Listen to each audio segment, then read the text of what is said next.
Meet Mike Harrison, a 52-year-old janitor at one of Silicon Valley's top tech companies. Beneath his humble role lies a hidden past as a Navy SEAL. When a crisis hits, will his anonymity shatter, and what will CEO Sarah Chen uncover about the man hiding in plain sight? Join us as we explore this incredible story of gratitude, healing, and second chances. Don't forget to subscribe and let us know in the comments where you're watching from. We love hearing from our amazing community. Mike Harrison's mop moved across the polished floor of Quantum Dynamics headquarters with the same precision he once used to navigate through hostile territories. At 52, his body still maintained the disciplined posture of his Navy SEAL days, though he'd traded his tactical gear for a gray janitor's uniform that helped him blend into the corporate shadows. The digital clock on the wall read 11:37 p.m. The 47-story building in Silicon Valley had mostly emptied hours ago, leaving Mike alone with his thoughts and the occasional hum of servers from the restricted areas. He preferred it this way. The solitude of night shifts reminded him of those long hours on surveillance missions, where patience and attention to detail meant the difference between life and death. "Evening, Mike." The friendly voice of Jerry, the night security guard, echoed through the empty corridor. "Looking sharp as always," Shugan said to him. Mike nodded, offering a slight smile. "Just doing my job, Jerry. How's Amy's college applications coming along?" "She got into Stanford, huh? Early admission," Jerry beamed, pulling out his phone to show Mike his daughter's acceptance letter. "That's outstanding," Mike replied, genuinely pleased. He'd been hearing about Amy's academic achievements for the past year during their brief nightly interactions. These small moments of normalcy helped anchor him to civilian life, something he'd struggled with since retiring from the SEALs 8 years ago. As Jerry continued his rounds, Mike wheeled his cleaning cart toward the executive floor. The glass-walled offices of Quantum Dynamics' leadership team offered a panoramic view of the city lights below. He started his routine in the corner office belonging to CEO Sarah Chen, a driven 35-year-old who had turned the company into a cybersecurity powerhouse in just 5 years. Mike appreciated how Chen always acknowledged him with a smile on the rare occasions their paths crossed, unlike some executives who looked through him as if he were invisible. Not that he minded being invisible. He'd spent much of his career that way, operating in shadows far darker than these corporate halls. As he emptied her recycling bin, a document caught his eye. Years of training had taught him to notice patterns, and something about the memo's header triggered his instincts. The paper mentioned Project Phoenix and contained technical jargon that, to most, would seem like standard IT terminology. But Mike recognized several phrases as potential indicators of a sophisticated cyber threat. He carefully replaced the paper exactly as he'd found it. This wasn't his concern anymore. He was just the janitor, and he'd learned the hard way that sometimes trying to help only complicated things. The next few nights passed uneventfully, but Mike noticed increased activity in the security department. More late-night meetings, stressed faces, hushed conversations that stopped when he approached. He recognized the signs of a brewing crisis. On Thursday night, everything changed. Mike was cleaning the windows in the server room corridor when he heard it. The barely perceptible sound of a door opening when it shouldn't have. His muscles tensed instinctively as he continued his work, appearing absorbed in his task while his senses heightened to full alert. 2 figures in maintenance uniforms emerged from around the corner, moving with a purpose that didn't match their attire. Mike had spent decades reading body language. These weren't maintenance workers. Their gait, the way they scanned their surroundings, these were operators. He watched in his window's reflection as they approached the biometric scanner for the main server room.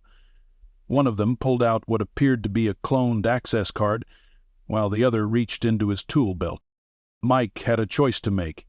He could radio Jerry, follow protocol, stay in his lane as a janitor. The smart play would be to keep his head down, just as he'd done for the past 3 years. But something else stirred in him, a familiar surge of adrenaline he hadn't felt since his last mission. The first intruder was about to swipe the cloned card when Mike's mop handle caught him behind the knees, sending him sprawling. The second man reached for what Mike suspected was a concealed weapon, but 20 years of close-quarters combat training kicked in automatically. Mike moved with fluid efficiency, using his cleaning cart as cover while simultaneously triggering the emergency alarm. The second intruder threw a punch that Mike deflected, redirecting the man's momentum to slam him into the wall. The first attacker was recovering, reaching for something in his pocket, but Mike had already closed the distance. 15 seconds later, both men were unconscious and zip-tied with the plastic bags from Mike's trash cart. The server room door remained secure, its contents protected. Security cameras would have captured everything, and Mike knew his quiet life as a janitor had just gotten considerably more complicated. He opened the door and climbed the stairs, his clothes crawling with dirt and sequentry stains. The building's security response was immediate. Jerry arrived first, his eyes widening at the scene before him. Within minutes, the floor was swarming with security personnel, and Sarah Chen herself arrived, having been called from a late dinner meeting. She took in the scene. 2 bound intruders, an unassuming janitor standing calmly beside his cleaning cart, and security footage playing on a nearby monitor that looked more like a scene from an action movie than surveillance video from her corporate headquarters. "Mr. Harrison," she said, her voice carrying both authority and curiosity, "I believe we need to talk." In her office 30 minutes later, Mike sat across from Sarah Chen as she read through his heavily redacted military file, which security had somehow obtained. Her expression shifted between disbelief and understanding as she pieced together the man behind the janitor's uniform. 20 years as a Navy SEAL, she said finally, looking up from the documents. Multiple commendations, most of them classified. Combat experience in regions I'm not supposed to know about. And for the past 3 years you've been cleaning my office. Mike met her gaze steadily. "The work needs doing, ma'am, and I do it well." "This you do," she agreed, a slight smile playing at her lips. "But I think we both know you're capable of much more. Those men tonight weren't common thieves. They were after Project Phoenix, our new quantum encryption protocol. If they had succeeded, it would have devastated not just this company, but potentially national security." Mike remained silent, his posture straight but relaxed. "We've been dealing with increasingly sophisticated attacks," Sarah continued. "Tonight makes it clear we need to upgrade our security protocols, and we need someone who understands both physical and cyber threats." She leaned forward. "I want you to head our new integrated security division. Full benefits, substantial salary increase, and a chance to make a real difference again." Mike looked out the window at the city lights below. He'd chosen this job for a reason. The simplicity, the routine, the absence of life-or-death decisions. But tonight had awakened something he'd tried to bury, reminded him that his skills could still serve a purpose. "Why did you choose to work here?" Sarah asked softly. "With your background, you could have had your pick of high-paying security jobs." Mike was quiet for a moment before responding. "After my last deployment, I needed peace. Needed to remember what it was like to create something instead of destroy, even if that something was just a clean floor for people to walk on." He met her eyes. "But tonight reminded me that sometimes maintaining peace means being willing to stand up and defend it." Sarah nodded, understanding. "Take the weekend to think about it." Sarah studied Mike's face, noticing for the first time the faint scar above his right eyebrow and the weathered lines that spoke of years under harsh sun and harder circumstances. "Your file mentions you served in Team 6, she said carefully, knowing the elite unit's reputation. "Some things about that time aren't up for discussion, ma'am," Mike replied politely but firmly. "The memories of those missions, the ones that never made the headlines, the ones that kept America's enemies awake at night, were best left in the classified folders where they belonged." "Of course," she nodded, respecting the boundary. But what I find most interesting isn't your combat record, impressive as it is. It's what your former commanding officer wrote about your leadership style. She held up a letter, one of the few unredacted documents in the file.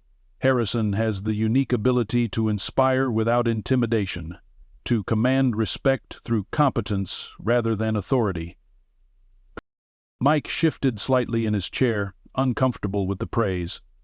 During his service, he'd always believed in leading from the front, in never asking his men to do something he wouldn't do himself. That philosophy had served him well in the field, where trust meant everything. "What now? Did you know," Sarah continued, "that since you started working here, our maintenance department has the highest efficiency rating and lowest turnover rate in the company's history?" She smiled at his surprised expression. "I pay attention to metrics, Mr. Harrison, even the ones most executives ignore. You've been leading all along, just in a different way." The observation struck home. Mike thought about young Tommy, the teenager he'd trained on proper floor waxing techniques, who was now taking night classes in computer science, and Maria, the single mother he'd helped get into a better shift schedule so she could be home when her kids returned from school. Small things, perhaps, compared to leading men in combat, but they mattered. "The security position," Sarah said, interrupting his thoughts. "It wouldn't just be about physical threats. We're developing technologies that could revolutionize data protection. But with innovation comes risk. We need someone who understands both the human and technical elements of security." She pulled up a holographic display, showing a complex network diagram. "Project Phoenix isn't just another encryption protocol. It's a quantum-based security system that could protect everything from military communications to civilian medical records. The people who tried to breach our server room tonight, they're just the tip of the iceberg." Mike leaned forward, his tactical mind already analyzing vulnerabilities in the system layout. "Your current security setup is compartmentalized," he observed. "Physical security, cybersecurity, personnel security, all operating in silos. That's a weakness." Sarah's eyes lit up. "Exactly. We need integration. Someone who can see the bigger picture." She gestured to the night security footage still playing on a screen behind her. "Your actions tonight weren't just about physical combat skills. You observed, analyzed, and acted with precision. That's the kind of comprehensive security approach we need." The word stirred something in Mike, reminding him of late-night strategy sessions with his SEAL team, planning missions where success depended on seeing all the angles. Maybe he'd been wrong to think that chapter of his life was completely closed. "There's something else you should know," Sarah added, her tone growing serious. 2 months ago, we received a classified government contract. I can't give you the details without proper clearance, but let's just say it's caught the attention of some very powerful people, both foreign and domestic. And Mike understood the implications. A quantum encryption system backed by government interest would be a tempting target for multiple actors. Tonight's attempt might have been just a probing action, testing their defenses. "If I take this position," he said slowly, "I'll need full autonomy to rebuild the security protocols from the ground up. No corporate red tape." Sarah nodded without hesitation. "You'll have it, along with whatever resources you need." "And my maintenance team?" said Jason politely. The woman was probably 34. She smiled at the question, recognizing the loyalty behind it. "They'll be taken care of.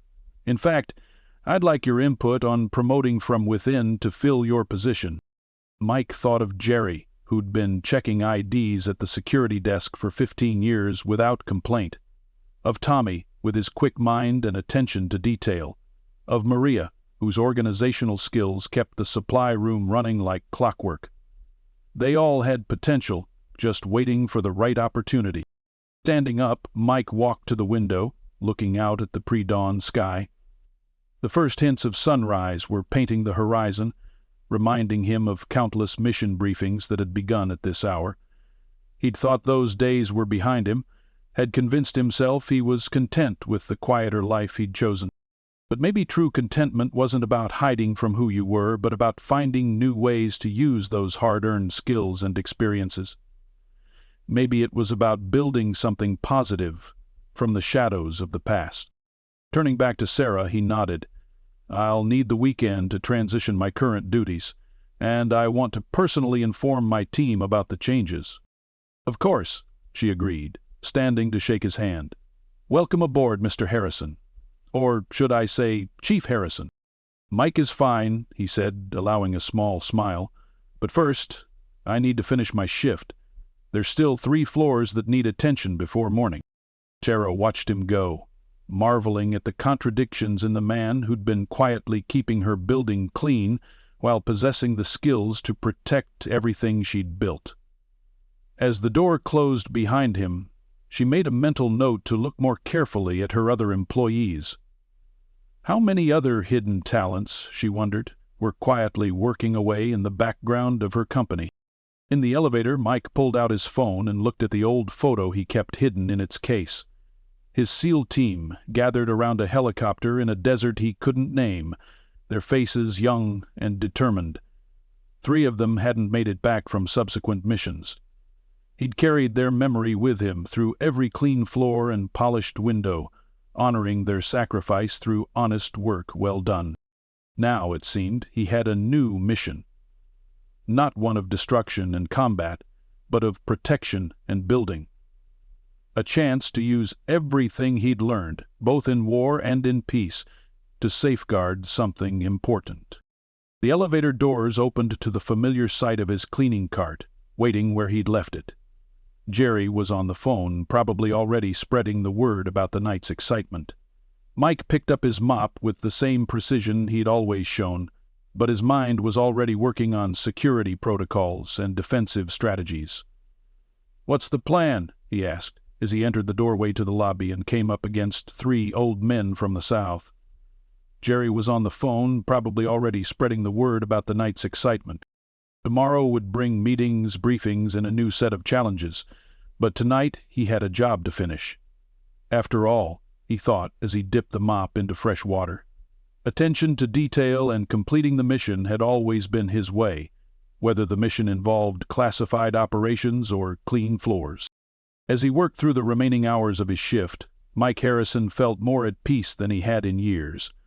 Sometimes, he realized, the longest journey wasn't the one that took you around the world on classified missions, but the one that led you back to yourself.